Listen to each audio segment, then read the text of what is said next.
Good evening and welcome to News Channel 8. I'm Jerome Aegean, and here's some of the top stories we're looking at tonight. A former senator fights for her life. The territory tries to stop the bleeding, and there's a new restaurant in town serving some exotic and delicious foods. Wes Small checks it out. These stories and more are up next on News Channel 8.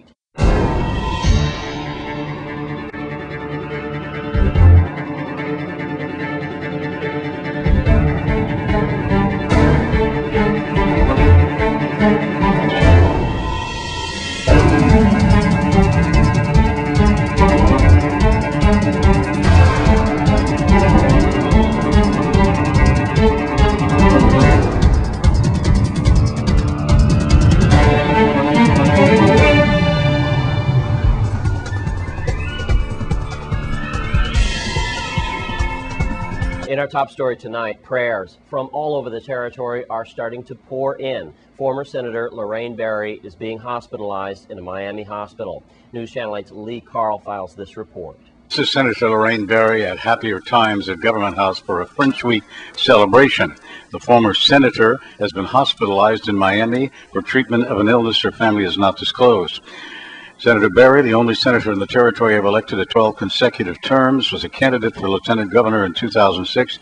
She retired from elective office January 2007. On Thursday night, after word swept across the territory she'd been hospitalized, Berry's family released a statement to the public. The family of former Senator Lorraine Berry wishes to thank members of the Virgin Islands community for their calls and well wishes and prayers during this challenging time. Senator Berry recently diagnosed with a serious health condition that warranted her emergency hospitalization and urgent treatment in Miami, where she was accompanying her husband for his medical treatment at Bascom Palmer Institute. She remains in good spirits with her husband, children, and grandson by her side, grateful for the community outpouring of support and prayers and flowers she'd received. Senator Berry's unconditional faith in God and love of her family and friends and community has been the greatest source of support. She asked for all to continue to pray for her recovery. Her long-term commitment to the quality health and care in the Virgin Islands throughout her legislative career has made it possible for her to benefit from the quality medical treatment in the future. She looks forward to return home. The family asked that she be allowed to rest as she undergoes her critical treatment. An update on her condition will be released in the future. And if you wish to send her a note, the family asked you send them to Mercy Hospital, 3663 South Miami Avenue, Miami, Florida, 33133. Attention, Lorraine Berry, at room 6124. We all pray for successful recovery and a return home soon. The entire staff and family here at Channel 8 News also extends our prayers to the former Senator Berry and her family through these tough times. And in other news tonight, police have now identified the latest murder victim in our territory. 29-year-old Jaheim Mahoney became the 38th homicide victim as he was shot and killed Wednesday night in the Brookman Road area of St. Thomas. Anyone with any information on this murder should call 642-8449 or 911. Meanwhile, Channel 8's Wes Small searches for some types of solutions with the Lieutenant Governor's wife, Miss Cheryl Francis, who also sponsored the Stop the Bleeding campaign. So far, unfortunately, we've had 38 homicides in our territory so far this year. I'm here with one of the coordinators, the coordinator of the Stop the Bleeding campaign, the Lieutenant Governor's wife, Miss Cheryl Francis. What are your children telling you as we come into the fall? You deal with them now, and you have seminars with them and workshops, and y'all have rallies and meetings. What's the problem? Why is the youth so angry, and why are they getting caught up? Why was YRC filled so much? What's going on? A lot of our children are feeling that no one cares. No one cares about what they think. No one cares about what they know. No one respects their opinion. For us, we need to understand that, yes, we as adults, we have lived our lives, and we know how we lived our life. We know what got us to where we need to be. We also need to understand that this generation that's out there right now, they're living a life of their own as well that's completely different to what we're going through. And their lives are so stressed from the time they leave home to the time they get to the bus, to the time they leave the bus and get into the classroom. Their stress has continued over and over again every day. And no one even has a clue what they're going through because they're afraid to tell. Or if they do tell, no one cares to listen because, of course, we're too busy.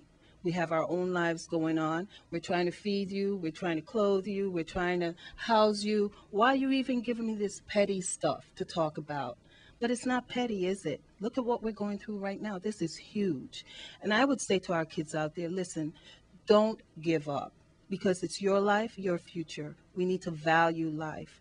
For the young men, I would say to you, listen, what is happening is you're eliminating your own generation, you're eliminating your own color, you're eliminating your own gender. You're saying to someone else, take my life because I don't want it.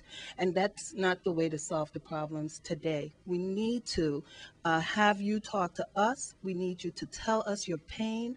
We need to listen to your pain. And I respect you. And I'm just praying that we can stop the violence. We can stop the bleeding. We can start to have peace and learn to agree to disagree respectfully. At this point, I'd like to put out some not really statistics, but to hit it home on some victims here that we've seen go down lately.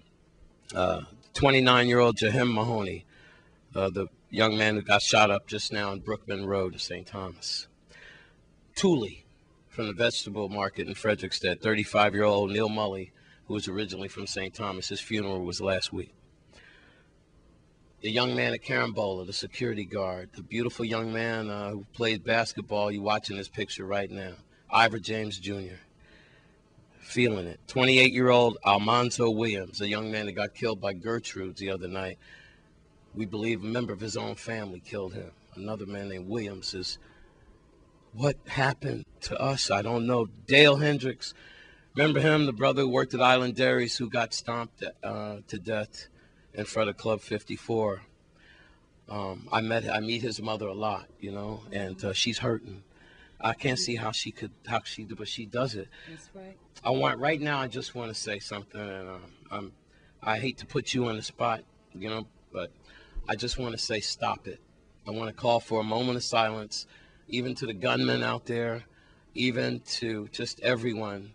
I just want to say, please, let's take a breath back and just stop. Like, wait a minute, what are we doing? You know, it just can't. And then Peter Desjardins, I can't forget about him and his family and everything, a fellow reporter. So I'd just like to say right now, with me and the Lieutenant Governor's wife, Ms. Francis, will stop the bleeding. I'd like to take 2 or 3 seconds right now and just take a moment of silence for our territory. Thank you. I had to do that. I know I'm not supposed to do that, not supposed to show emotion and editorialize, but then I guess I wouldn't be Wes the best if I didn't. I show emotion all the time, Wes, and that's what we need right now. We need emotion of power to stop what's going on right now. You think it might help? Hey, we got to start someplace. I'm with the Lieutenant Governor's wife, Ms. Cheryl Francis. Keep up the good work. I'm Wes Small for News Channel 8.